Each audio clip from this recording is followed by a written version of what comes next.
This is the last episode of Technical Earth Syndicate. It is dedicated to Alan Gray Jr. Without his motivation, the show wouldn't be where it is today, and we will continue to carry on his spirit in our new podcast. It's been an amazing couple of years doing this show, and we can't thank all of you enough for listening. We hope it's been as fun for you as it has for us, and we look forward to hearing from all of you on the new show. I hope you enjoy this show. We're going to be talking about a whole bunch of things. We have guests out the wazoo on it. We also are going to be revealing our podcast name, our new podcast. That's right. Haha. So stay tuned.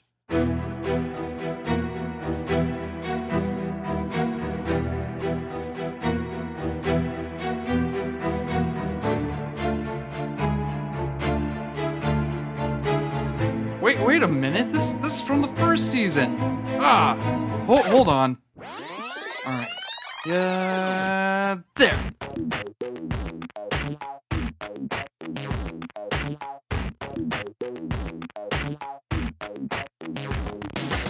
Welcome, one and all, to the final episode of Technical Earth Syndicate. It's the end of the podcast as we know it, and I feel fine. Chris Stewart. I'm Michael Buffington. And this is episode 42 for May 23rd, 2014. How are we doing, everybody? Did you want us to yell a lot or like you can yell if you want. The mics? How many people do we have on here?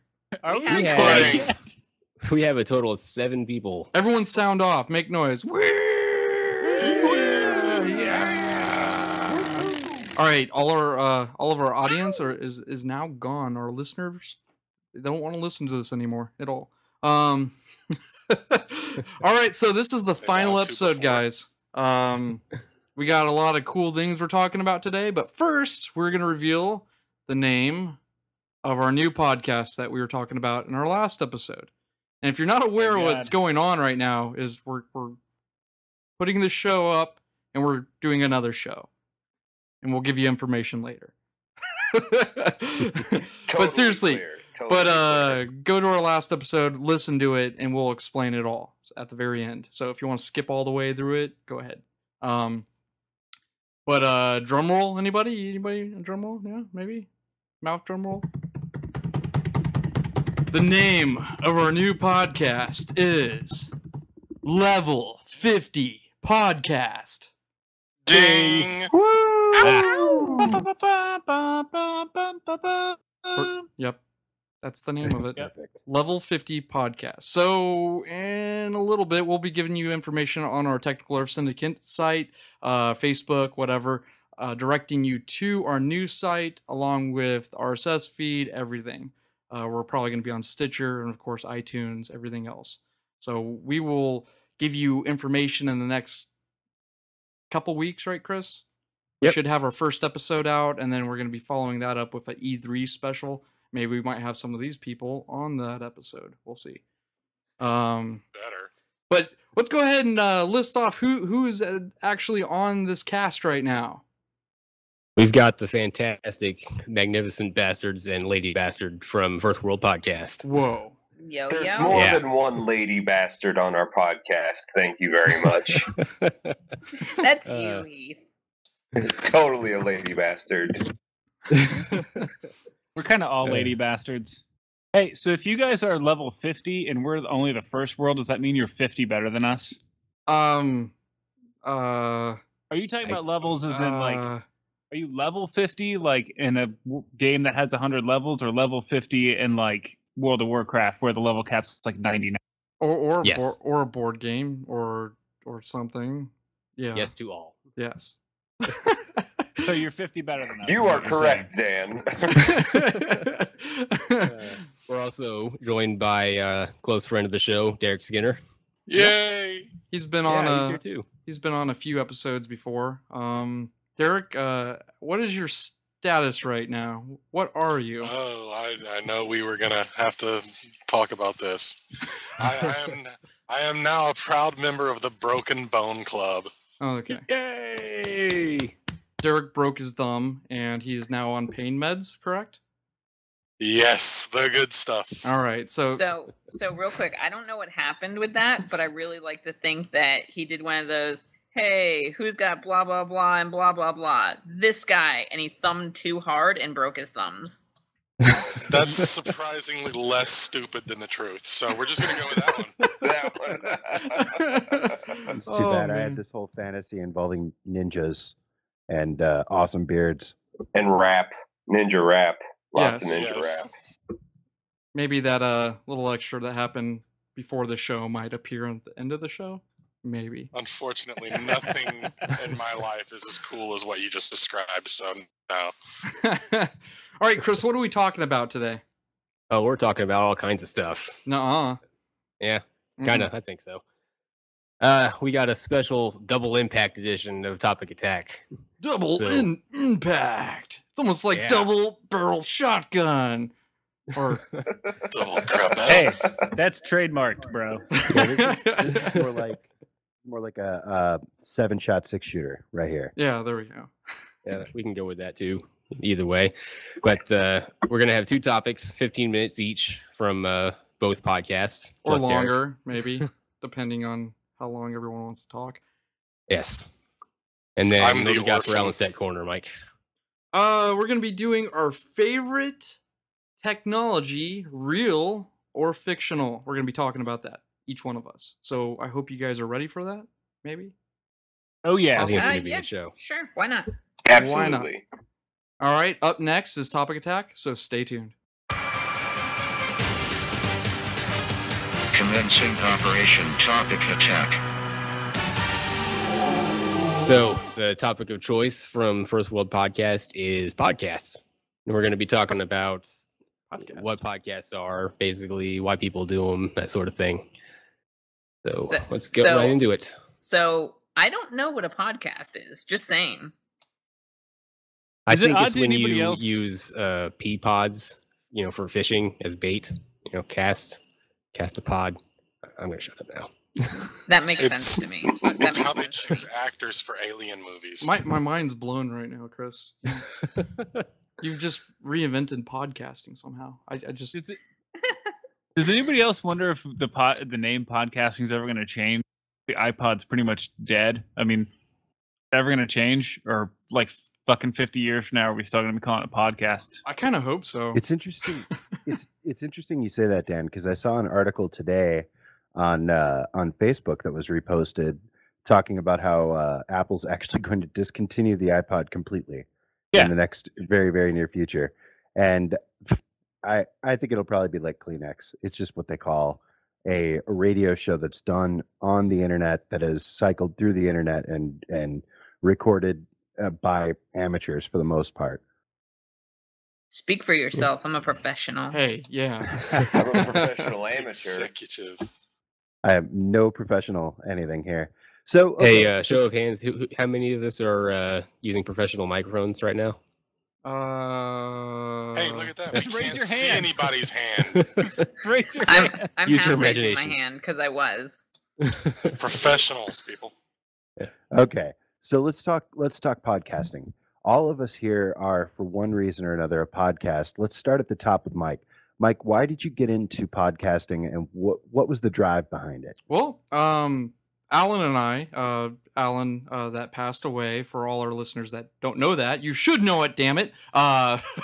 He was a great guy. But me and him used to talk about basically voicing our opinion out there about, getting information out there. And this is why Technical Earth Syndicate kind of started. It was basically, hey, let's give free information away because people deserve it. People deserve to, learn. It's kind of like, I don't know how to really explain our mind frames at the time, but we were always talking back and forth to each other. I was like, hey, we should record this.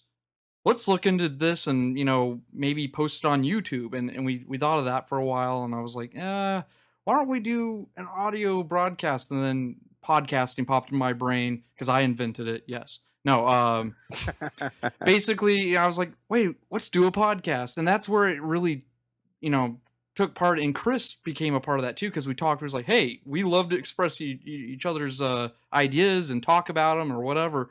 And so we all three got together and we started this show. And I mean, we really had no idea how to podcast when we first started. I mean, if you listen to our earlier episodes, we were I I don't even know. Bad, maybe. I mean, we were organized somewhat. It was a little chaotic at first, and then slowly after that, started getting a little more organized. But that's pretty much where we started. And it's been fun doing it, honestly. But it's basically I was giving away free information, and I wanted people to learn. Okay, so the idea was to be informative, Right. right? Right. Okay, and I think when it comes to us, I know Dan and Heath kind of had a lot of conversations at their work. They worked together, and actually, Dan, why don't you explain how you got into podcasting and what that was all about? It was all a big mistake. It always is. I regret everything. Well, when two podcasters really love each other.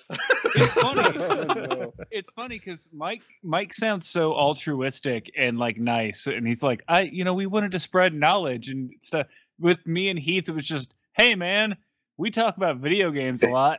Sorry, wives, we don't want to bother you anymore. We'll do this thing over here. Yeah. And it was more like running away from like bothering our significant others. I just found it more. I like to hear the sound of my own voice. No, honestly, I mean, yeah, that's kind of what it was. It was really just an extension of conversation that Heath and I had, and I just thought, well, sometimes this sounds somewhat intelligent, so maybe somebody else would like to get in on the conversation. That's with First World. It's always been more of a conversational podcast, and we really want people to talk back to us. So it's been kind of more of an open conversation as opposed to us educating anybody, because I don't think we really have the right to educate anybody. Right, yeah. Exactly. I don't think we know any more than most other people know. So it's more just talking about it. But the reason I chose podcasting specifically as a genre or as the medium for doing it is video editing's hard, and I'm not very pretty, and I got a face for radio. And you and me both, buddy. And just it's the easiest thing to do. It's free. I mean, it's pretty easy to get it out there into the masses and just get it up somewhere. So it's a nice way to spread conversation. Yeah, it is. We fell into that after Alan passed away, where we were just talking about games, kind of like what you guys were doing. I mean, I was like, oh man, we're pretty much like First World Podcast. I guess let's copy them. Okay. No. But I mean, we still wanted to keep the educational value, but we've been slipping up, and we talked about this in our last podcast, kind of why we're starting over with a new one, because we're wanting to do geek culture stuff, and we're going to be able to do everything. But yeah, I understand where it comes from, where you just want to get your voice out, and you have these ideas, and you want people to listen to them because you're like, me, listen to me. But that's pretty much how Chris and I have been rolling it for the past 2 years, and it's been great. Yeah, it's been a cool kind of thing. Now, Madison came into this thing from kind of an oblique angle. I'd love to hear her take on how she became a podcaster. I've told this story like a billion times. I talked to people on the internet, and they were like, "Hey, we got this podcast," and it was mainly Heath. And I went on, yeah, and I'm a complete attention whore. Yeah, I'm a complete attention whore, so I just kind of stuck around. Well, it works. I'm very happy with the outcome on that one. I mean, it adds a whole new dynamic, bringing someone in once we've already worked out all the kinks to like kind of like come back into it and kind of reinvigorate the conversation. I mean, it was really a great fit when we found Madison. Yeah, it's been a lot of fun. So how did you get involved in podcasting, Derek? Mike and Chris told me I had to do a show with them one day. Or they'll break your thumb.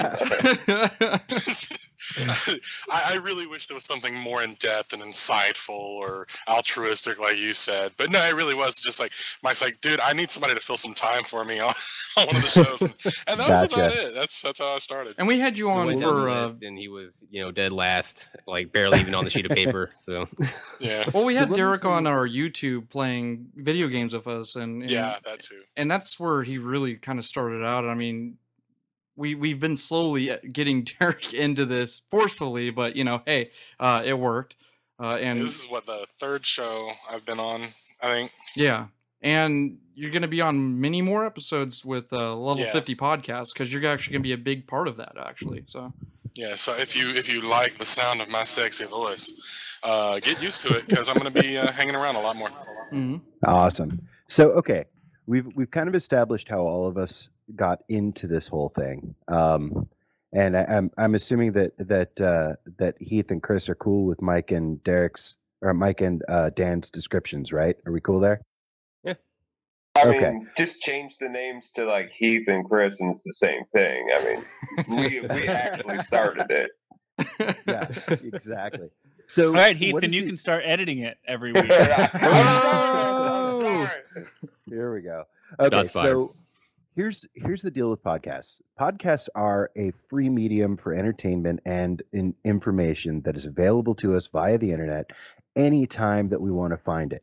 And if you're a guy like me who spends probably 25 hours in his car every day, or every week rather, you get to the point where AM and FM radio just don't cut it. Right. And once I discovered podcasts, I figured out that I could listen to whatever I wanted to listen to about topics that I was interested in at any time.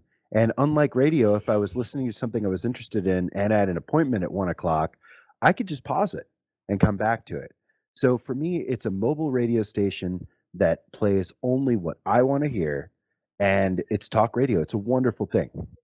And, I think that the consumer base that actually goes after podcasts are typically of a more engaged brand. And, so you are hitting people very differently because they want to be in control of the flow of information into their lives and media. And so you typically run into a lot of the deeper conversations with these people, which is pretty fun. Actually, yeah, that was going to be the next point that I was going to hit on.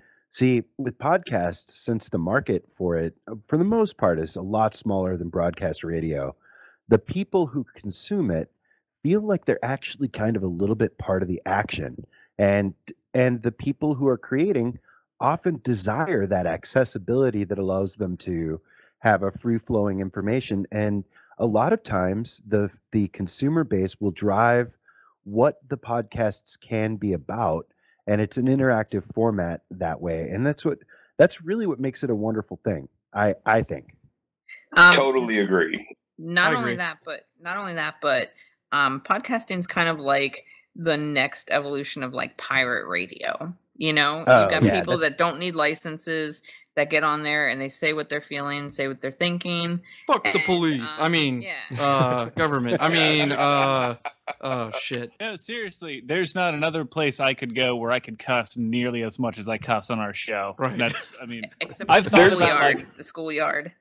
I've thought about I would love to get a job in regular broadcast, and then I'm like, never mind, fuck that. Because there's no way I would be able to control myself. Dan doesn't swear that much in real life, but the second you put a microphone in front of him, it's like true. Every 3 words. There's like, holy shit. I'm exactly the opposite. Strangely. And actually, most of you guys have experienced that. So, yeah, But, okay, so we've talked about kind of the advantages of it. The other thing that a lot of people ask me about is the technology that goes into it.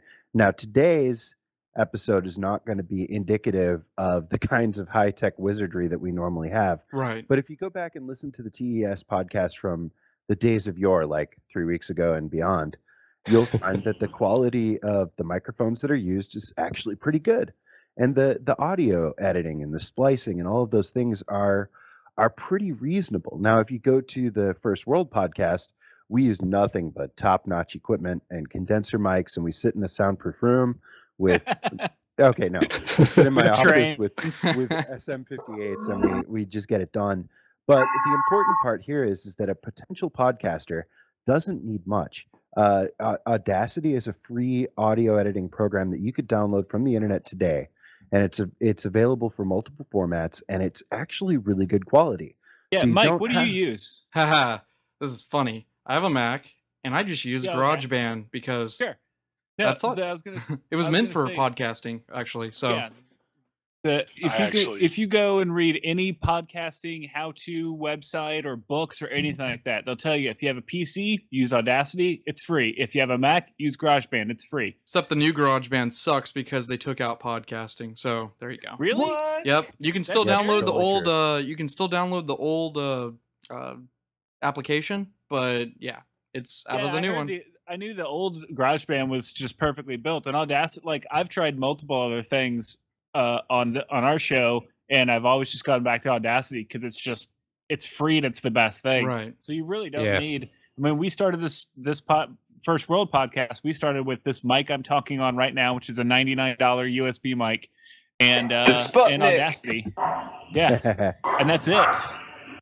I actually use the Audacity myself for some of my classes that I had to do a speech that I had to put on YouTube, and that's what I used was Audacity with my awesome little $20 Logitech headset. Yeah, Nice. dude. I'm gonna blow our listeners' mind. This whole podcasting experience for all of you guys listening has been a lie. We're not in a studio. We're off the internet, baby. A lot of the people listening to our show actually did not know that. They thought we were in a studio right next to each other, and that's not true. We're actually doing this all off the internet, and this episode especially is off the internet because we got a lot of people coming in. So Creativity. Yeah. I mean, So- first World podcast, we actually record in the same room, Yeah. sitting next to each other. So that's pretty cool. I really enjoy that experience. I wish I could have that experience, but doing it online has proved to be a very fun experience, and also a lot of people didn't think that you could do that, and you can do it.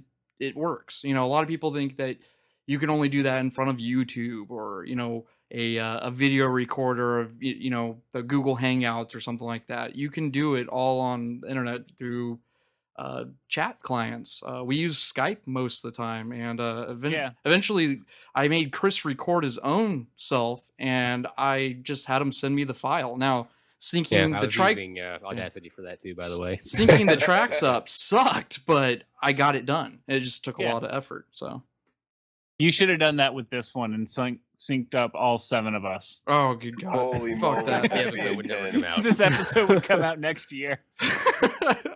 No way, man. That'd be awesome. Oh man. All right. So is that all for the podcasting topic? Do The we only have other more thing that I was topics? going to say, the only other thing I was going to say about podcasting in general is to ask if you guys could just name a couple of podcasts that you dig that are not, Technical Earth Syndicate or the First World podcast, just in case somebody's listening for some reason and doesn't listen to other podcasts. There's a whole wealth of stuff out there. And I'll start. I pretty much listen to everything that the Frog Pants Network puts out. Mhm. I think Scott Johnson is a real upstanding dude, really good guy, and I very much enjoy listening to his shows. What about you guys? I listen Let's start with to the Nerdist a lot. Yeah. With Good what's stuff. his name? Chris Hardwick. Yeah. Hardwick. Yeah, Hardwick. There we go. Yeah. The Nerdist is a pretty good show, honestly, and they just bring celebrities on, and that's when I have time to listen to the podcast. And I also listen to you guys and a few other ones every once in a while, but mostly I listen to the Nerdist. So I don't really listen to other podcasts because I don't have time. But I've heard that the Nurse is pretty good, and I think what is this? What's the podcast called? I think it's WTF with Mark Maron. Mark Maron, that was the one I listened to a lot. Yeah. Great interviews on that. Like Ed Begley Jr. talking about smoking a joint with Charlie Manson. You can't write stuff like that. Great. Yeah, interviews. I've seen Mark Maron's show on IFC where it's like loosely based on him, and he's got scenes where he does his podcast. And, Yeah. And he's going to seems be funny. in St. Louis like in a couple weeks at the Firebird, and I think I'm going to have to go to that. Oh man, Dan, Madison, what about you guys? Well, I actually listen to a lot of non-video game podcasts. Like, honestly, the only Holy shit! the only tech or like geek-related ones I listen to is, of course, our own and Technical Earth Syndicate. Beyond that, there's The Adventures of Danny and Mike, which is The Adventures of Pete and Pete podcast. Nice. Oh, yeah, that's a good one. Yeah, Ice-T has a podcast called Final Level, which is awesome. Oh yeah, I've heard that one. Yeah, and the Bailey J Show. You guys can send us checks firstworldpodcast.com and also Technical Earth Syndicate or Level 50 Podcast. Send us the money for, doing the shout outs for you guys. Advertising. Right. Dan, what about you? Dan, Derek? Oh, I don't really listen to anything anymore, but what really got me into podcasting was everything from NintendoWorldReport.com, being the resident Nintendo fan girl that I am. Radio Free Nintendo is one of the oldest, certainly one of the oldest Nintendo podcasts, and really one of the oldest video game podcasts still on. They're on like episode 360, something like that. It's like fucking ridiculous. So they kind of were the catalyst for me being like, I can fucking do that. Derek? I actually don't listen to many. Beyond First World and TES, I listen to Rooster Teeth on occasion, when I have time. And the Thinking Atheist podcast on YouTube, he's great as well. Huh, cool. There's one more I'd like to throw out there, and this podcast is no longer around, but you can get all their episodes off of Stitcher or their website. But the Legacy Music Hour is a video game music podcast, and they did like 150 plus episodes, and it's really a wonderful experience to listen from beginning all the way to the end. Just all the great video game music out there, not necessarily tech, but really fun to listen to, and I miss them every single week. Huh. Awesome. Sounds cool. I'll have to look into that. All right, so that The is Legacy Music Hour. That is topic number 1 for our what was this called, Chris? It was Double Impact. Double Impact. See, this is new to me. Smack. Why are we doing new stuff on our last episode? People are like, "Oh man, I really like that." Oh, too bad the podcast is ending. Well, we can listen to the new one. Maybe we'll have it again. Maybe we'll do that. I don't know. So our topic that we decided on is going to be kind of the opposite of our topic from a couple weeks back when we said, or a couple episodes back, sorry. But where we were talking about games that we were really excited for, and then when we ended up playing them, they turned out to be just garbage. Yeah. So this is the opposite of that. We're going to be talking about games that we didn't really have super high hopes for, or we didn't expect to like them as much as we did, but then they ended up being some of our favorite games ever. We'll go ahead and start with. Do you want me to start, or do you want to start, Chris? Yeah, you go ahead. Okay.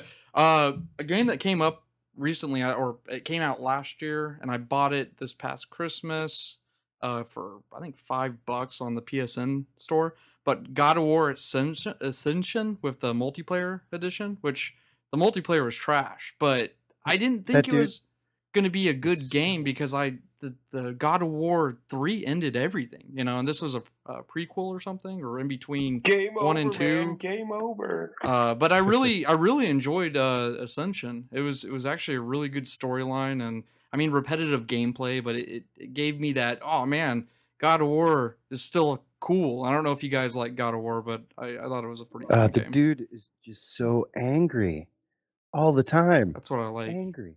Well, if you're wearing your dead family on your skin forever, I think you'd be pretty angry. Get over it eventually. I really like the first one. I like the boss battles and stuff. Really, is what I live for in the first one. I was a big fan of all 3 of them. Most of those games are pretty much the high points on all of them.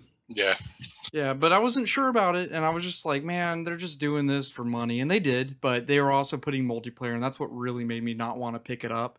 And then when I was like, oh, well, it's cheap, I'll try it out, and I ended up really liking it because they did some really cool boss battles that reminded me of the first 2 God of Wars, honestly, mixed in with a little bit of 3, and then the graphics were pretty damn good as well. Combat was the same as any God of War game, but I do recommend checking that one out. What about you, Chris? I actually thought of this last night when we were all talking about Transistor. So the game that I thought was going to be okay at best was Bastion. So that came out pretty much right after Braid came out, I think, and it was right around the time when indie games were starting to, really start blowing up. And so Braid kind of left a bad taste in my mouth. I didn't really care for it that much. And Hey, that was just in yeah, you I know guys' you were, few not episodes so ago, hot on it right? either, Dan. sorry, But, I always feel like the odd man out with that one, so it's good to know that I'm not alone. I Yeah, wasn't I a feel like big it Braid gets- fan either, so I feel like it gets a lot more praise than it deserves for what it is, really. it was the But, first anyway. indie game of Xbox. Ooh, Yeah. other than Castle Crashers. Yeah. So So, I love Castle Crashers. so not really too big into indie games at the time. So I picked up Bastion because the combat looked fun from whatever trailers I watched.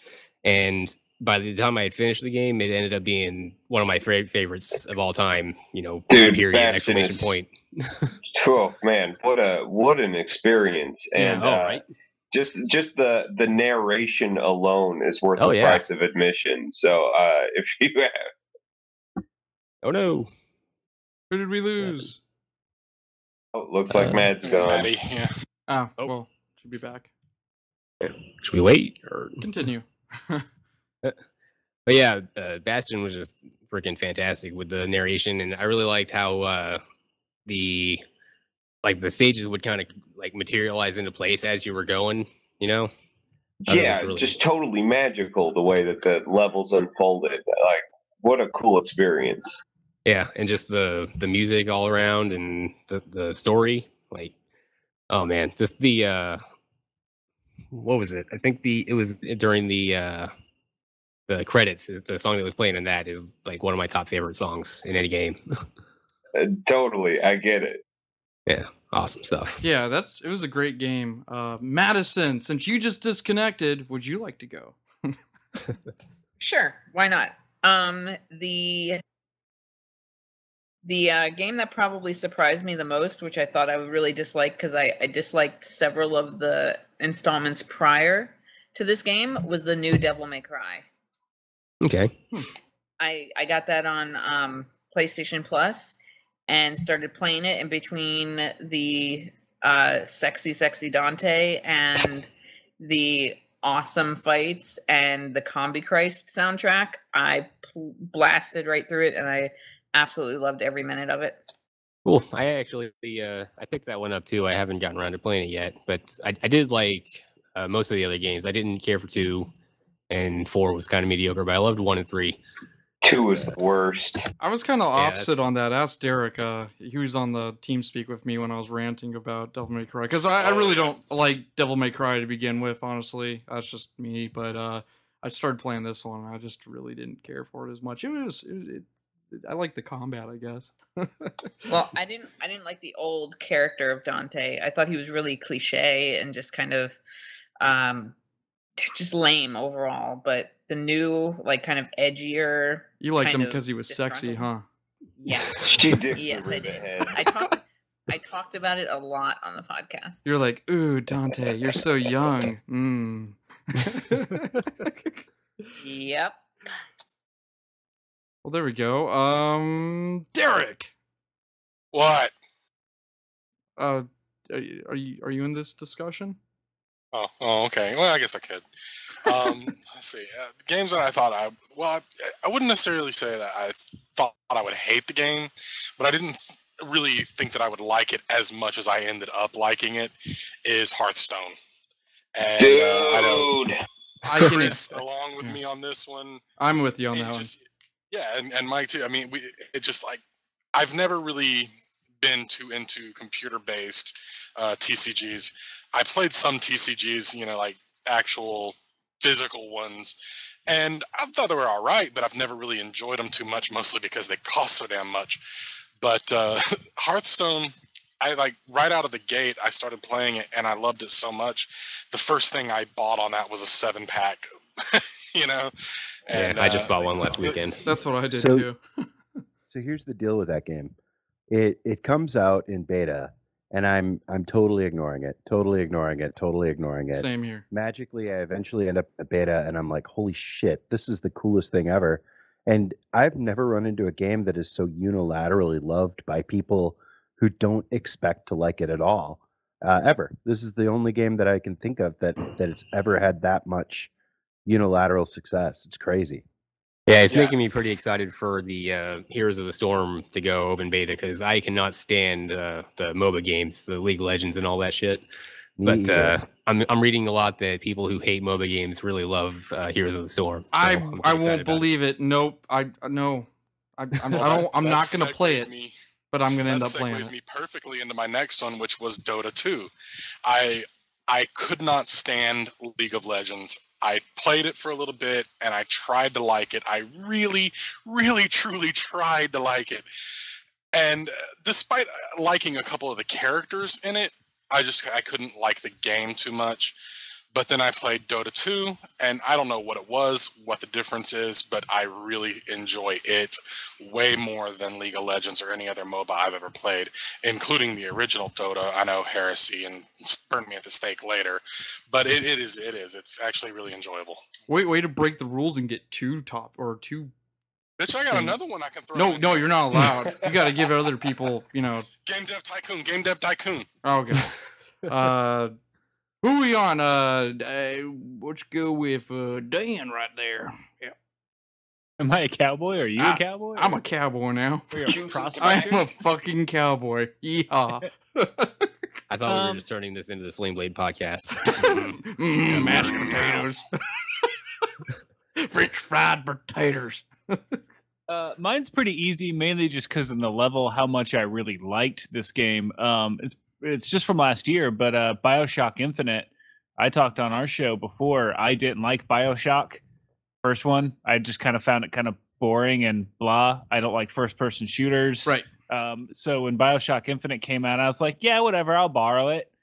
Who owned it? I can't remember. I did. Heath, you owned it, and I borrowed Heath's copy after he played it. And I played through it, and it was my console game of the year on our last year's end of the year show. That was a good show. No, it wasn't. It was mine. That was mine.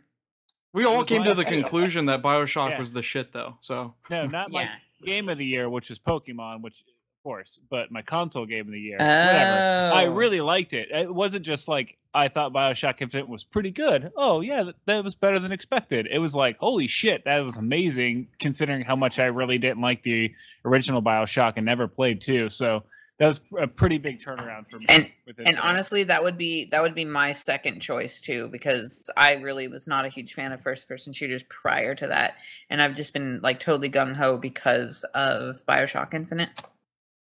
And you and I seem to have pretty similar taste in games, because I'm like I found the first BioShock pretty boring too. I really wanted to like it. Yeah, I really wanted to like it. But, it's so good. It's awesome. Period. That game is awesome. Awesome. I just don't dig steampunk. It's machine age, not steampunk. Shut up, Heath. I love it. All right, who's up next? I think he's the only one who hasn't gone. Did everybody, didn't we? Did Greg go? Nope. Heath and Greg at the same time talk. There's two fucking videos. Heath, go ahead. I'll do mine real quick. So I didn't think I would like the new Tomb Raider game because I think Tomb Raider games suck. I've never liked any of the old ones, and as much as I love big fake boobs, I don't like big fake digital boobs. They just don't bounce right. Tomb Raider, the remake for PS3, and I played it on the PS4. That was incredible, and it makes me want like Uncharted to be like this, Last of Us to be like this. I want that style of game from here on out. I'd make that my second one too, because that I really didn't expect it either. Because I liked Tomb Raider 1 when it first came out, and I was like, oh man, this is cool. And I really didn't like any of the other ones, but that one was awesome. That was shockingly good. I can't wait for another one, honestly. I hope they do another one. Me too. So good. Okay. So for me, it's a pretty simple choice. There was this independent game that came out about a year and a half ago, and the hallmarks of this game were low res graphics, a roguelike kind of mentality, where you start out and when you die, you start right back over from the beginning. And I looked at it and everybody's telling me how amazing this game is. I go on Steam, I look at pictures of it, and I just can't believe that ever possibly be into this game. I love where this is going. Turns out Faster Than Light, FTL, is one of the best games I've ever played, much less liked or disliked. I mean, it's just so amazing to me. Yeah. And so for that game to go from I'm never playing that to it's something that I'll never delete from my computer as long as I have it. That's pretty strong phrase for me. And the only thing that would compare to it would be if somehow a really awesome zombie game came out and I actually liked it. Holy shit, that would be a miracle. Right. Yeah. FTL is one of the best games I've played in like the last 10 years. What if they had FTL Zombie Edition? I would play it, and it would work. I'll send Justin an email. Yeah, do that. Yeah, we're tight with that guy, kind of. We've talked to him once. We're cool.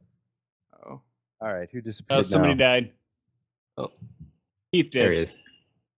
Heath, I'm here. Yeah, did you click something? I don't know what happened. It went weird. Somebody went to AFK. Welcome to internet podcasting. Yeah, have fun editing, Mike. Oh, it's all good. It's gonna be raw. I'm sorry, guys. You guys are gonna get the worst episode ever, but it's gonna be the best episode. Dude, it's like a big nerd hug. This is awesome. Yep. But yeah, to end this segment, I think I'm the last person to go. But yeah, FTL really kind of blew me away. The only other recent experience that it was like that for me was when Heath showed me the first video of Father of Darkness. What was that game called, Heath? I don't remember. He's talking about Child of Light. Child of Light. That game. Yeah, Child of Light. I couldn't imagine how I was going to like that game, and then as I dug into it, I realized it's a good game for me. Do you guys already not care about that game anymore? Because everyone spaced it for a second. He was like, I can't think of the name. That game was cool. I haven't really played it. Oh well. Dude, I'm pretty excited. It's coming to game. On Absolutely July wonderful. 1st. Yeah, I'm so glad it's going to be there. I better will have probably buy it again. It better have cross play or whatever it is on it. Did you say it's coming to Vita? Yeah. Yep. Oh yeah.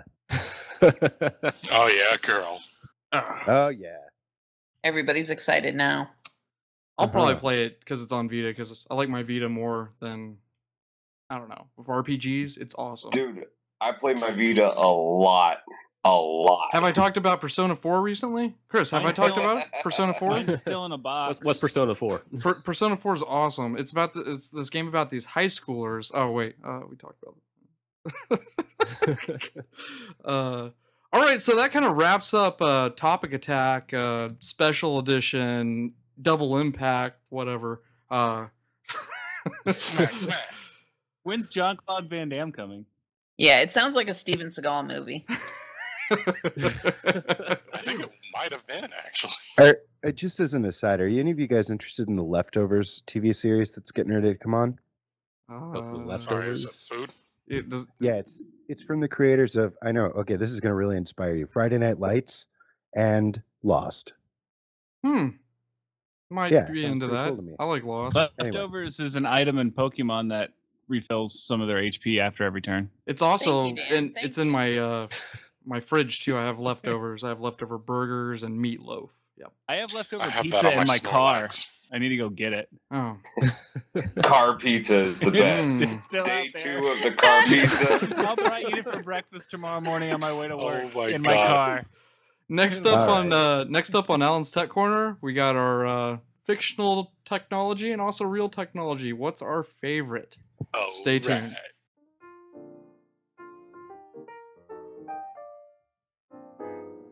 Okay, well, welcome to Alan's Tech Corner. Sit down, have a cup of joe. First thing today, I just want to talk about America won back the fastest supercomputer in the world. We lost it to China a little while back, and we won it back again with a computer that's installed at the U.S. Department of Energy's Lawrence Livermore National Laboratory. Okay, here's a little easier one. What was the first man to orbit the Earth? Who was the first man to orbit the Earth, and what was his country of origin? I'm gonna go with aliens in America. I really don't know. I'm gonna guess that the guy is from America, but that's all I got. Chris? I'm gonna say it's a guy named Yuri from Russia. How do you know that? You Googling? No. Was I right? Yes. We shot in the dark. Yuri? I don't know how to pronounce his last name. Yuri Gagarin. Seriously? Yeah, from the Soviet Union. Yes, he was the first to orbit. You Googled that. I totally did. I know, you had to have. I didn't expect anybody to get that. Even though it's easier, I didn't expect anybody. Okay, here. I just thought it was the most generic Russian name I could. That's not fair to our Russian listeners. Sorry, Russians. You gotta get this next one right, Mike. Come on now, you gotta stay in the game. Yes, well, I apologize for the other week when Mike and Chris did it. I know it was horrible, y'all. It's okay. It's okay. This is why we need you, Alan. I know. I really felt the love after that. All right, today on Alan's Tech Corner. Also, the last Alan's Tech Corner.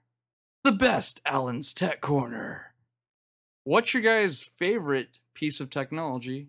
Also, what's your favorite, what's your favorite real and also fictional technology? I'm sorry, I forgot. What was the name of the segment again? Alan's Tech Corner. Alan's Tech Corner. Alan had a tech corner, and it was awesome. Batman. Sort of me. All right, you know what? Since in a world, Dan, you have to leave soon, unfortunately. So I'm sorry. I'm gonna have to say you go first. Now, Okie dokie. Go. So, my favorite. Let's start with the easy one. My favorite fictional technology. It's an oldie but a goodie, but I'd probably have to go with just the fucking lightsaber, man. I mean, yeah, it's a I can get on that. lightsaber. Yeah, you can get on that. I bet you can.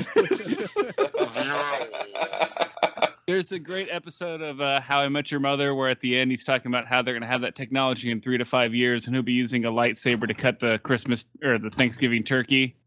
And I'm just imagining that future where I can, cut my turkey and then maybe like cut down a tree and then like fight some Sith lords all with my trusty lightsaber. I want one so bad. What if one of your co-hosts is a Sith Lord? I will kill them. I got my money on Sith Lord. To be fair, I'm definitely a Sith Lord too. If anybody in our podcast was a Sith Lord, it'd probably be me.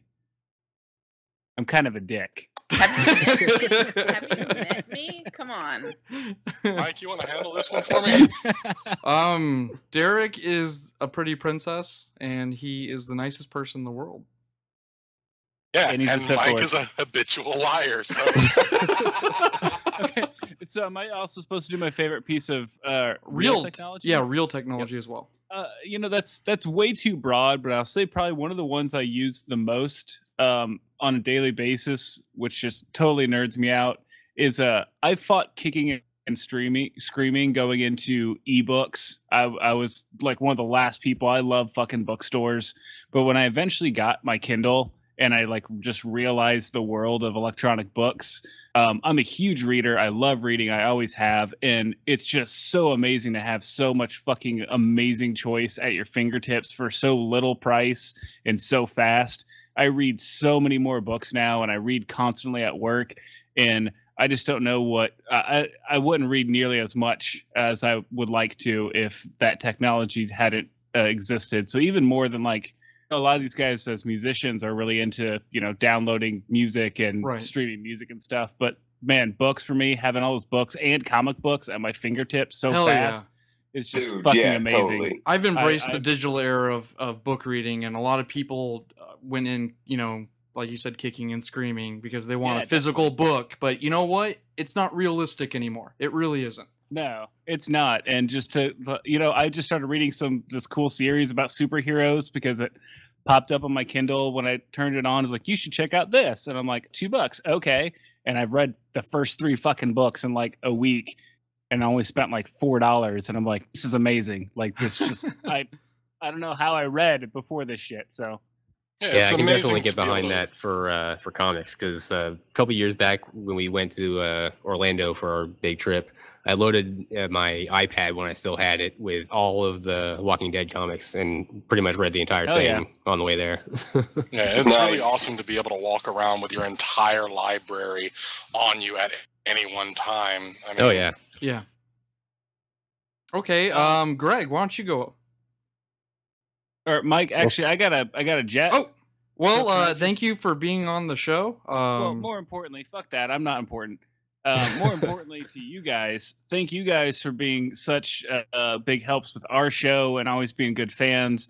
And Mike, you've co-hosted for me a couple times. It seems like you're always on my show when I'm not. So you're kind of replacement, Dan. I trust you. You trust me with these other three fuckholes. When I'm not around, it's to know that Mike's there to keep things, with some semblance of normalcy. But best of luck to you guys. Hopefully I can be on your new show and everything's great. And just congratulations on TES. It's a great show. And hopefully the new show is just as awesome and more popular and more fun. And we all have lots more of these fun crossovers. Well, thank you. You will be on our merge into one podcast. I'm calling it. I gave it about 5 months. The great merge. That works for me.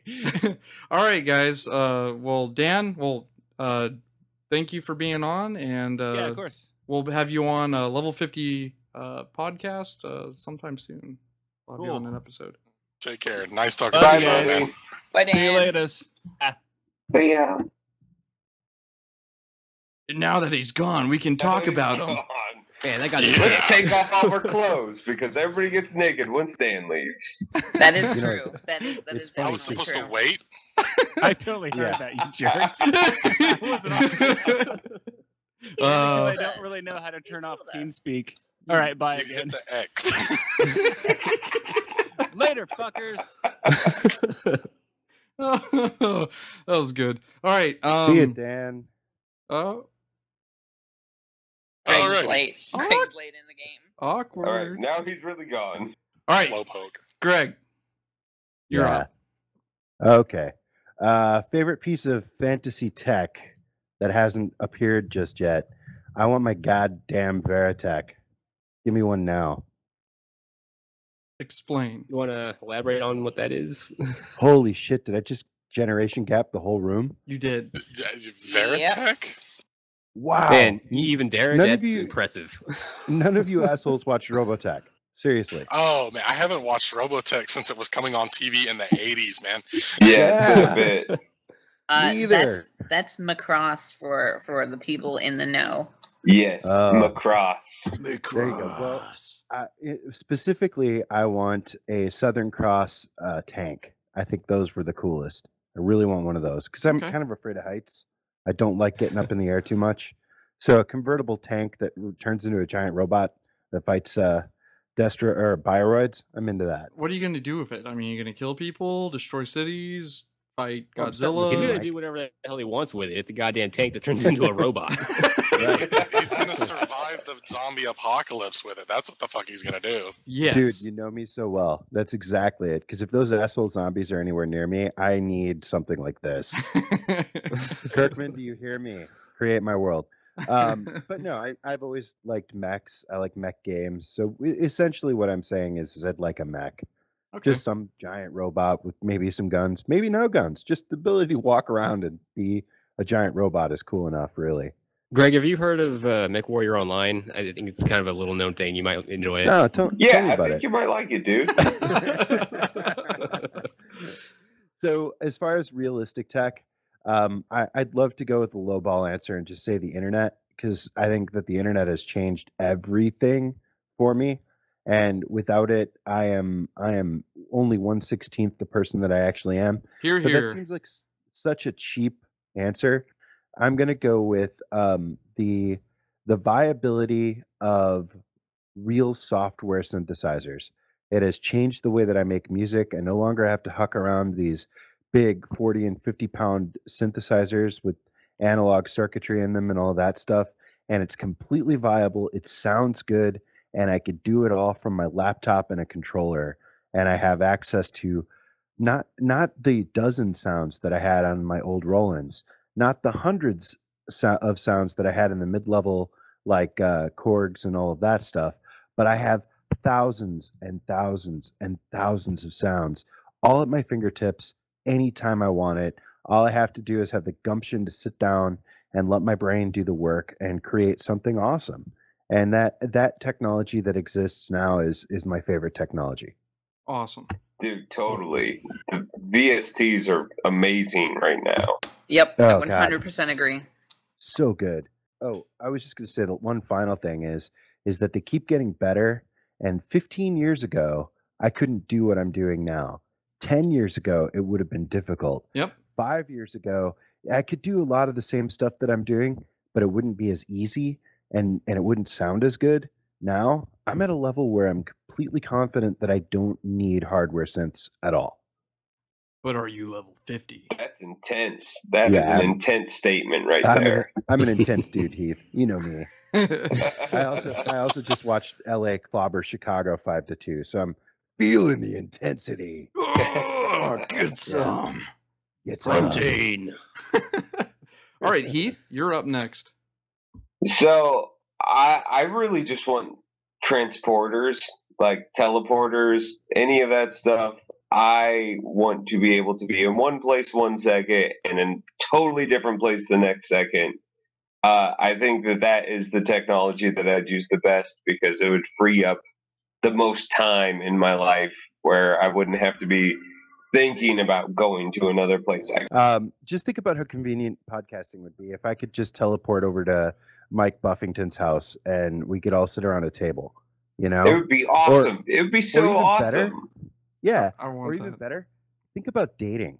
Like you meet that girl and you're like, "Hey, let's go to Paris," and then you go to Paris. Or awesome. The moon, or Jupiter, or if the date sucks, the Marianas Trench. yeah, totally. Awesome. I love that idea. I love the idea of being one place and then another place. I think I'd be kind of scared to use it at first because I would probably wait until they work out all the kinks so that, you don't go to somewhere else and wind up with your arm like sticking out of your face. Fucking dick coming out of your neck. It would be horrible. I get the argument, like the Star Trek argument, that every time you get transported, your physical self dies and a new one is born somewhere else. So every time it's a copy of yourself. Yeah, it's like you're being cloned.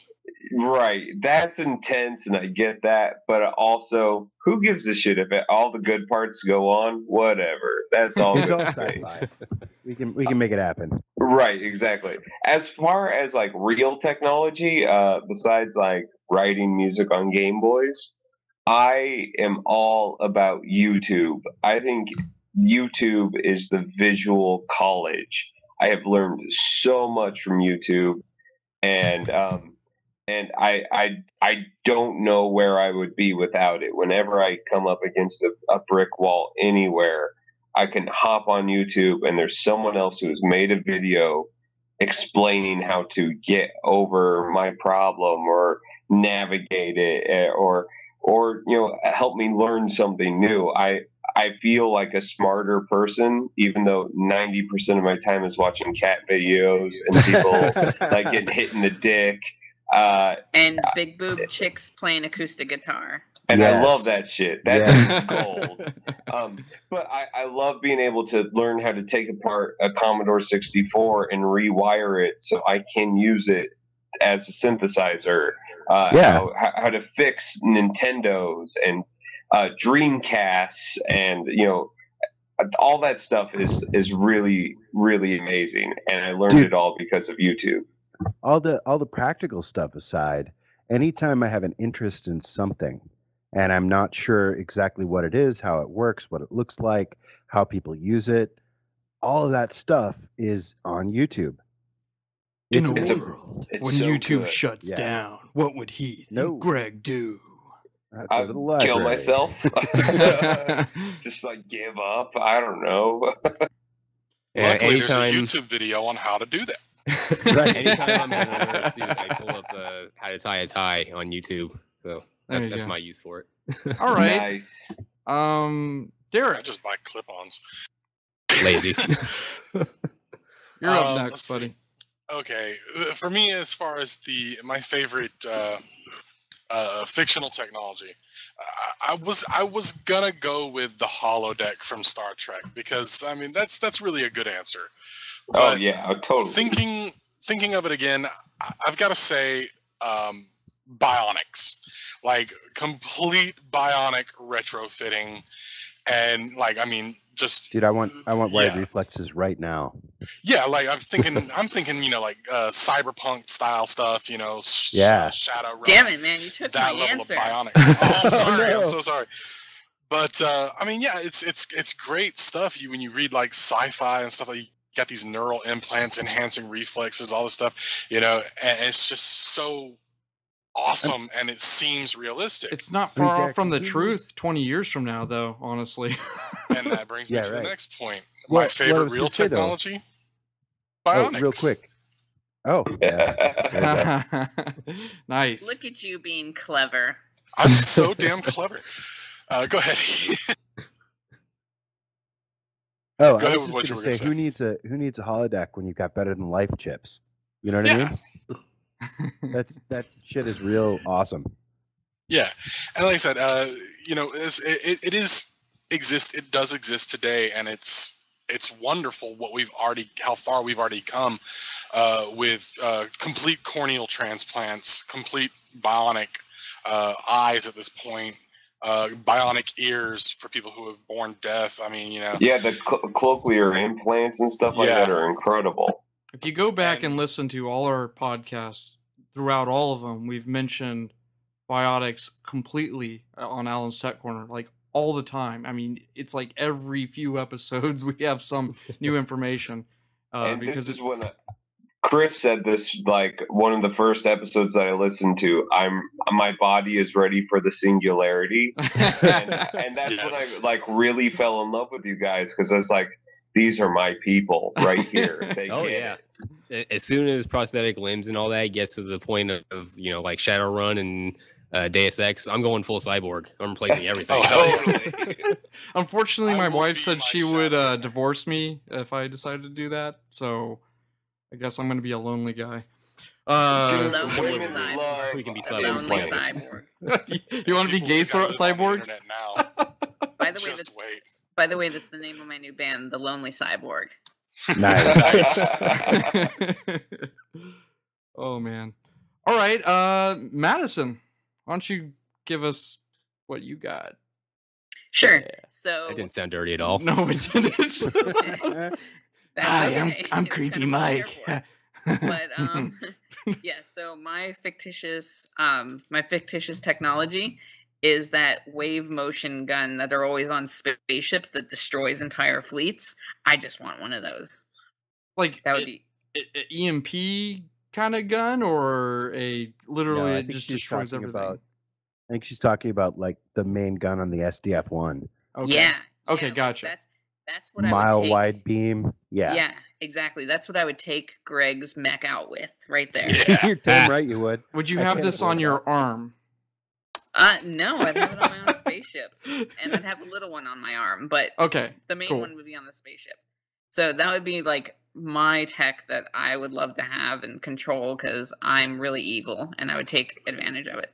But honestly, my favorite real tech that is extremely mundane that I think we all take for granted is wireless video game controllers. Do you guys remember wireless? Hell yeah, man! Crap. I was so excited when I played a PlayStation 3 and Xbox 360 and it was wireless. I was like, fuck, dude, fuck yeah. When I first saw the wireless stuff, I was convinced there's no way you could play Twitch-based games with these wireless controllers because there's no way the speed of reception can be fast enough to satisfy my awesome reflexes.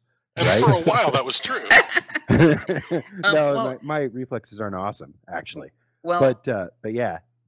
Well, back in the day, like I'm going to show my age here, but one of the first experiences I had with that was like the NES like IR wireless controller. Those I were had one of the those worst. too. They were awful. They were They never so worked. bad, and you had to like point it directly at the sensor and all that kind of stuff. Try to play Contra with those. It is the worst feeling in the world. I had I can't even imagine. I had a Mad Catz PlayStation 1 controller and also a Mad Catz N64 wireless controller, and they were pretty terrible too.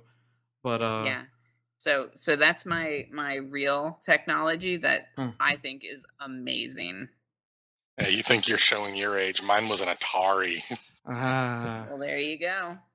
Yeah, how many of us have had somebody walk in front of our screen and accidentally kick the cord out of the controller in the middle of a really intense boss fight and just killed somebody? I had a little sister, 2 little brothers, and lots of dogs. Yep. You don't have any of them anymore. So real quick, I just don't have trouble with them anymore. So real quick, my boyfriend's actually upstairs listening to me record this right now, and he just sent me a message that said "Power Glove, best wireless game controller ever." Yeah, that is true. Oh man, awesome. All right, That's well, so Chris, you are next. All right, I'll go ahead and start with the real technology. Kind of switch it up here. I got to go with smartphones for real technology. Just they've gotten completely ridiculous. Phones have lately. Just you can do pretty much any goddamn thing you can possibly think of on a smartphone Tiny now. computers. Basically, computers. Yeah. Like when I got my first cell phone when I was like 17, like I was excited because I could play Snake on the thing. And, I remember that. Yeah, you were really excited, right? And now Dude, I've got the Nokia freaking 6150. Yeah. And now I've got podcasts, radio apps on there. I got games out the ass, like real games. I've been playing the hell out of Brave Frontier lately. I think you would actually like that game a lot, Greg, because it's got the whole monster collection thing on it, and Awesome. And it's a lot like old school Final Fantasy RPG battles. Shoot me a link to that later tonight. Will do. But yeah, cell phones, smartphones for my real technology. So smartphones, Chris, there is 90% of everything that I have to do for my work life can be done on either a smartphone or a tablet. Yeah. How about that? That is I'm awesome. an insurance. I work as an insurance adjuster, more or less, which means I can go and look at a house, size up the damage, write up what it's going to cost to be repaired, list all the items that are needing to be replaced, and have all of that crap sent to the main office from on site as long as I can get a decent internet connection. That's just magnificent. One of my favorite things that I can do, I never have to ever set foot inside of a bank. Like they might as well just close all bank buildings down. Yep. Totally. I can take a picture of a check and deposit that shit into my account. Yep. I love going to the bank. My bankers love me because I'm that ray of sunshine in their otherwise really boring day. Let me let you in on a little secret. They give everybody the free lollipops. It's not just you. Oh man! Derek, it's true. Heath is loved. So real quick, you got that technology where you take a picture of your check and it deposits it into the bank. I'm waiting for the technology where you can take a picture of money and it deposits it into the bank. Yeah. That's the technology I'm waiting for. Digital money. Wait a minute. Everybody's going to become millionaires and the economy will just collapse on itself. I'm ready. That's when I ride into space with my wave motion cannon and I'll be fine. As long as I can be a millionaire for a minute and it matters, I'm all right with that. I'm all right with that. So I'm totally ready for my cell phone to dispense 6 kinds of intoxicating fluids when it likes what I type. I'm ready for that. Hell yeah. Totally. So my fictional tech, and I was about to be really mad at Mike if he had stole this one from me. We talked about it before the show just to make sure we didn't have the same ones. For my fictional tech, I went with the sonic screwdriver from Doctor Who. I knew you would do that. I knew it. You knew it? I don't even really know Did you my well, and I TeamSpeak knew name kind of give it away? Yes. Yeah. But a Dalek can't own a sonic screwdriver. They don't know how to use it. Took it from the Doctor. But anyway, sonic screwdriver can all do they know is exterminate. They'll just use their plunger hand to take it. Right? But yeah, it can do pretty much anything you could think of, just like cell phones, but it doesn't work so well on wood. Yeah. Right. Well, that's been proven wrong. But anyway, watched one of the specials recently. It just takes a really long time. Yeah, well, since Greg hasn't watched all of it, we'll leave that a secret. Anyway, I'm still waiting for the new stuff. Yeah. So you want me to go, huh? I'm the last person. Go for it. I'll go with real as well because you guys went fictional, and You are not a robot. fuck that shit. Yeah. Real technology. Anybody want to guess what my favorite technology is? Anybody? A movie projector. Chris, you can't answer this. Movie projector would be a good one, but no, because they're gone. The good ones, anyway. 35 mils. Those are the best. The windmill. The windmill, no. Oh. Anybody else? The ball return at a bowling alley. Antihistamines. Holy shit! I love that. Fleshlight? A fleshlight? No. I want to change my answer. I'm going to go with the simplest thing. Computers. Computers have completely changed who I am today and kind of what I'm doing on the computer right now. Even though it's a Mac, it's still a computer. I game, I edit music, I edit videos, I do everything. I've been on a computer since probably I was born. Close to it anyway. If you think about playing game consoles, you're on computers all the time. It may be a type of computer that's only meant for one thing, but you're using them constantly with our lives. And as we progress, unless all the electricity turns off and we're back in medieval times, we're going to continue using them. And I think they're the most important piece of technology to me, and probably just the world itself. Everybody. No matter how things go, we always progress with computers and its technology itself. So they are the best invention since Betty White. So I love Betty. True. I'm just so happy that the aliens crash landed in what was it, 1950 something in Roswell, New Mexico, giving us the technology for computing today. It was so Amen. Not out to Georgios Tsoukalos. So I'm gonna piss Derek off with my fictional one. I'm gonna piss him off so good that he's gonna pee. It Juggle Bubbles? No, I love Juggle Bubbles. Juggle Bubbles! Yeah, everyone check out Juggle Bubbles. It's on YouTube, and it's fucking magic. It's magic and stupid. It's some kind of sorcery. Anyway, for my fictional technology, time machine spaceships. I'm talking the Doctor Who inspired TARDIS. Are you talking about time and relative dimension in space, Michael? Yes. Cool.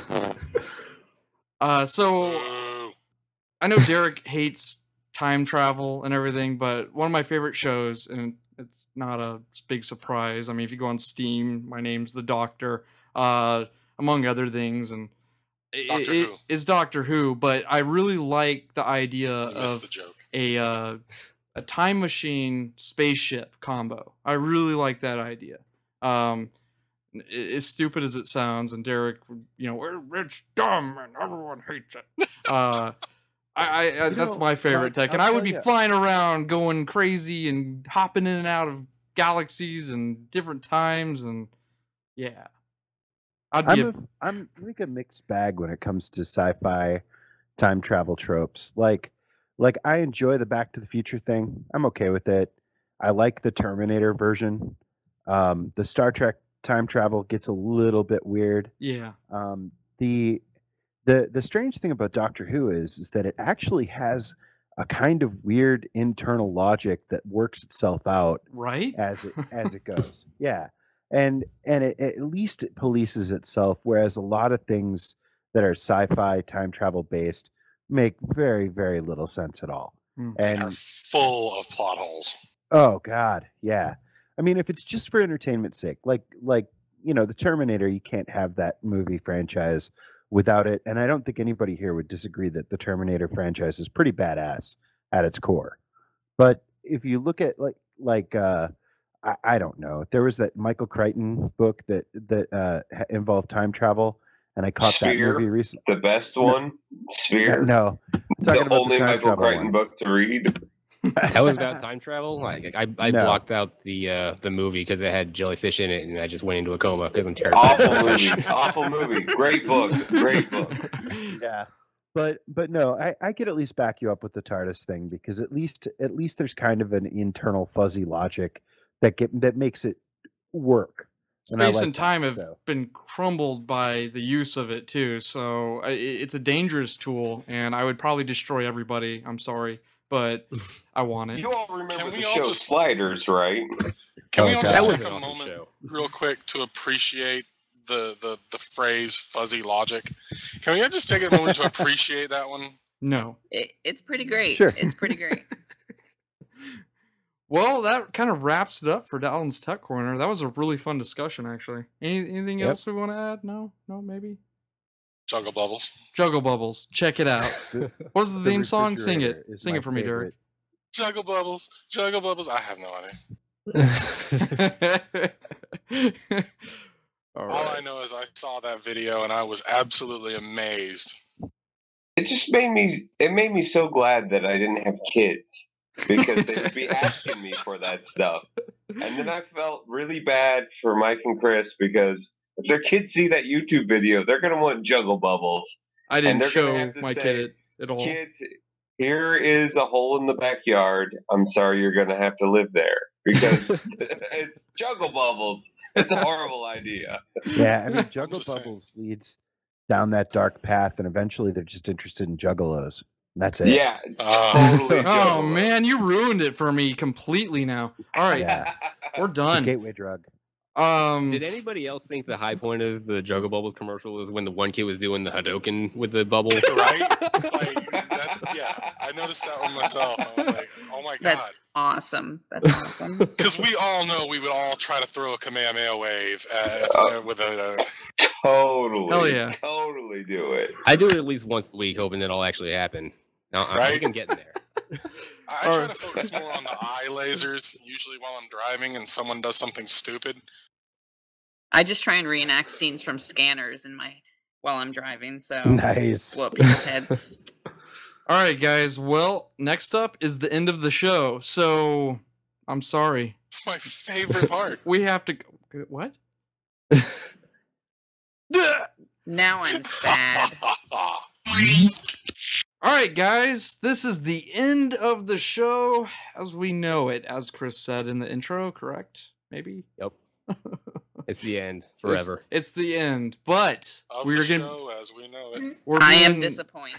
We're being regenerated. There's another Doctor Who joke. I'm sure Derek and I'm not gonna be Cole enjoy this. But we're regenerating into Level 50 podcast. Home of the geek culture, news, information, fun, and comedy. Maybe. Something like that. We're going to laugh at the very least, so. Yeah, there we go. Inside jokes all the way. Yep. So, here's the part of the show where we're going to... Oh, never mind. I'll let you finish your thing. No, you go ahead. This is your podcast. No, you go ahead. No, it's okay. You go ahead. No, okay. You go ahead. I've got an inside joke. Are you ready? Yes. This is really, really, really inside. Heath, are you ready for this?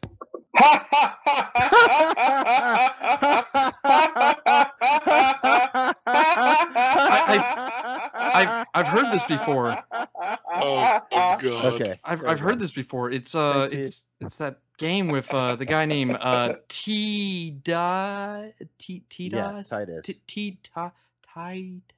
I just died inside. Just maybe we should stop laughing now. That's so funny. It's last mythology, right? Something like that. That was such an awkward part of that game. Holy crap! That was amazing, though. It was amazing because you just stop and you're like, "Really, Square? Really? Really?" I love how that laugh is like a continuation from our show this week. It's just like it's gonna go on forever, and I'm gonna end up quitting because I can't I love how that scene was so awkward that the other character in that scene acknowledged how freaking awkward it was. Yeah, Aaron shows up and says, "Bitches, enough of that. Let's go back inside." It was great. Sounds just like Aaron. Aaron's Aaron cool broke like the that. fourth wall. Yeah. Well, you can. This is the end of our show, and it's the real end of our show. Instead of talking about Final Fantasy X with the annoying laugh that Titus did, you can check us out on firstworldpodcast.com. I'm just kidding. But guest shout outs. Guest shout outs. Go ahead, random people. Just do it. You just want me to shout out like a noise, or you know, what? like your shout out at the end of the show. I don't care. You can do noises. You can bark. I don't know. Okay, so I give a shout out to Technical Earth Syndicate. Oh Yay! no! Thank you, everybody. Thank you. Okay, Greg. Yay! I'm gonna give a shout out to a couple of things. One, obviously, I want to give a shout out to Technical Earth Syndicate. Long live Technical Earth Syndicate. Those guys were incredible. We're sorry to see them go. They've got about 5 minutes left, so they better cash in on something awesome right now. They sound like a bunch of assholes. I don't know if I like them. Yeah, I like them plenty. We'll fight. I'm glad they're gone. But I'd also like to give a shout out to myself and my teammates because, to be honest, Heath, Dan, and Madison are some of the best people in the world to work with under any circumstances. We are very fortunate to have each other, and I'm really excited that we have what we've got for however long we do it. It's going to be awesome, and I hope that we're still tied at the hip with you guys. And then I also and now he's getting possessed again. I'm getting possessed. Oh my god! It's the end of the world. Am I good? Am I good? Nope. Do me a favor. Say exterminate. Exterminate. Oh, it just ended. It's cleared up. Okay, you can continue. Okay. I think that's a sign. It is a sign. The other thing that I want to point everybody to is to check out Heath's awesome project called Solid State Disaster. If you are a fan of chiptunes and authentic, made by the 100% real Game Boys, that's what he does. And I've got a feeling he's going to have something to say about that right about now. Go, Heath. Well, thanks, Greg. First, thanks, Mike and Chris, for having us all on and, making this whole send-off like real important and fun. You're very welcome. I can't wait to hear the new show and be a part of that in the future as well. How are you going to be a part of that, Heath? Well, there's a little ditty that you'll hear at the beginning and maybe through the show. Who knows how it gets used? But Mike approached me a couple weeks ago to write some music for them, and came up with some fun stuff for them. So hopefully you guys all enjoy it. I thought it was a lot of fun, a good podcast theme song that'll get stuck in your head, and you won't know why, but you'll be humming it, and it'll be there. But yeah, check out my chiptune stuff, Solid State Disaster. I'm on SoundCloud or Twitter, and you can hear some more of it. Yeah, that's all I got. Thank you, guys. You heard it right here. Definitely. Not first though, because it was a couple podcasts ago. You told everybody you were doing this, but hey, Solid State Disaster, you're awesome. Oh no, it's been really fun collaborating that with you. I was really impressed by what you came up with. So thank you. Thank you. And you guys make sure you check out his music because it is damn good. We've actually had one of his tracks on one of our episodes. It was a while ago. I forgot what track it was.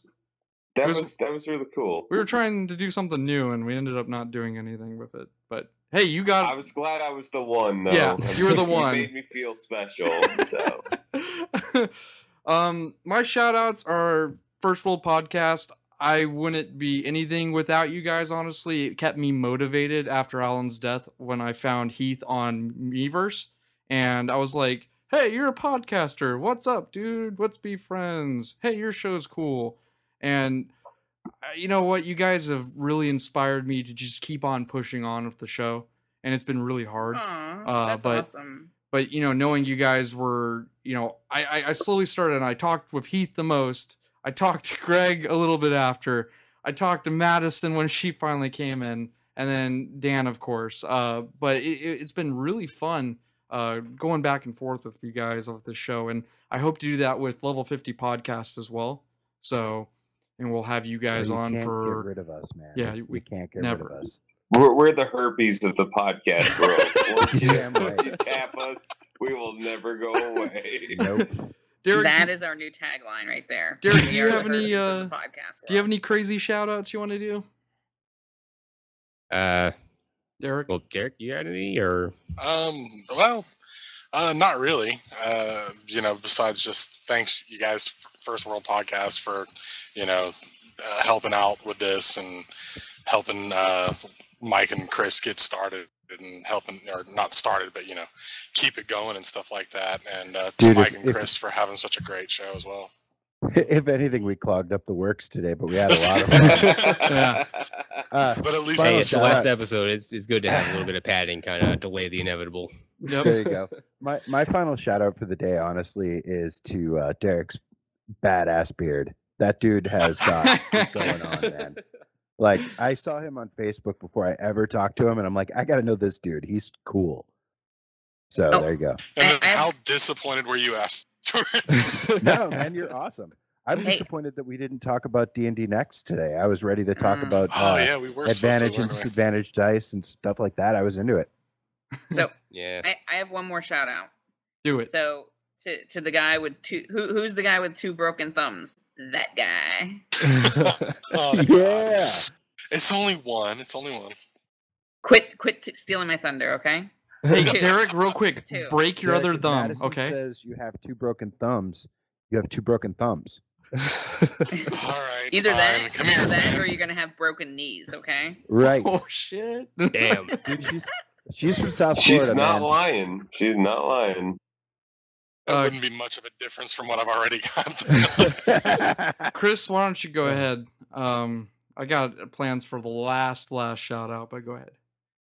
You got anybody? Well, I hope I'm not stepping on your toes with this one, because my shout out is going to be for Alan Gray. That was mine too. So you stole it, man. No, Alan Gray. Your thunder, it is mine. But yeah, like, we would not have a show without Alan Gray, and without him, we wouldn't have met four awesome people who give us entirely too much praise. It's way more than we deserve. Mm-hmm. But you deserve what you get. I wish you guys could have known him. He was one of the coolest people. Derek knew him as long as we did, pretty much. But I wish you guys got to know him, not from past podcasts where you're listening to it and you're like, damn, it's coming, and so yeah, that's tough. So yeah, he's the main inspiration for this show. He kept us going for 2 years, and he's going to be continuing on keeping us going with our next podcast. So yep. Awesome. If there's an afterlife, I hope he's proud of what we've accomplished here with this. So, well, I'm sure he is. Oh, well said. You know what? A shout out to Mike's dad for being an awesome gaming guy and to host the Technical Earth Syndicate podcast for Emerald Coast Productions. Thanks, Dad. Yeah, I've never met him, but he seems like a really, really cool guy. Oh, and that Eddie Vincent guy, he's kind of cool. I think he might, commandeer the podcast at the very end. So if you stay till the very end, he might be on there. Maybe, who knows? Eddie Vincent. Spoiler. Maybe. But yeah, we'd be nothing without Alan. We would be nothing without my dad hosting this, and he kept us afloat many often, and also kept me motivated as well as you guys and everyone, really. So this is the end, guys. You can find us on Level 50 Podcast.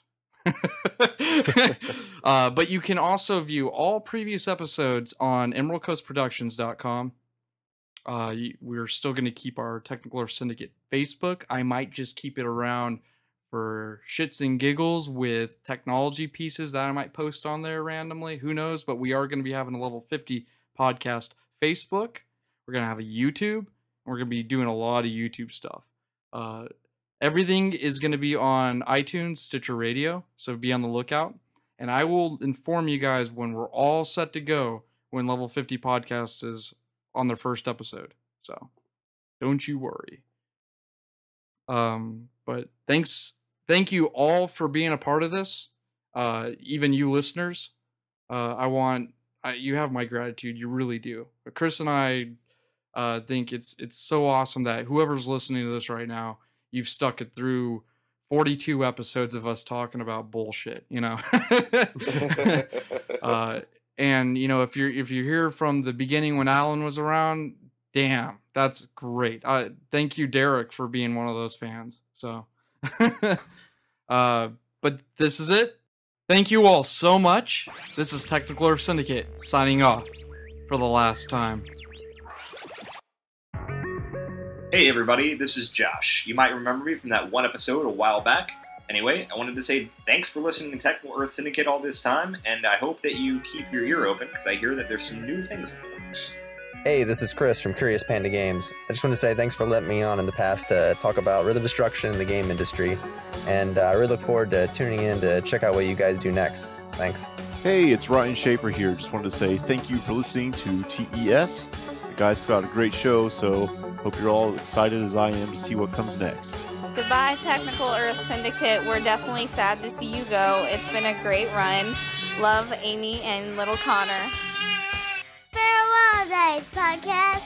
You have been so awesome. I love you. This is Chloe signing out. All right, everyone, go home. It's a wrap. I need to clean this room. From Megan Buffington, the wife.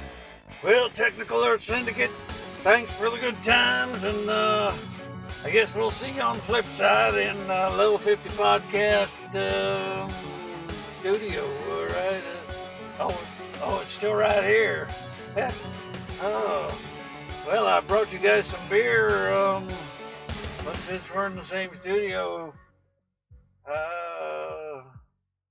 hey, thanks for the beer. See ya.